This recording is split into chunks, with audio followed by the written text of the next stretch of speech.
Seasoned zucchini side dish. Cut the zucchini in half and then slice it into thick pieces. Thin slices might not have a good texture.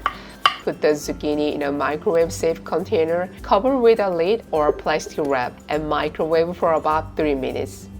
In a bowl, mix half tablespoon of soy sauce, half tablespoon of tuna fish sauce, or soy sauce if you don't have a tuna fish sauce, half a tablespoon of sesame oil, 1 teaspoon of garlic, half tablespoon of red pepper powder, 1 tablespoon of sesame seeds, and 1 tablespoon of chopped green onions. Mix well.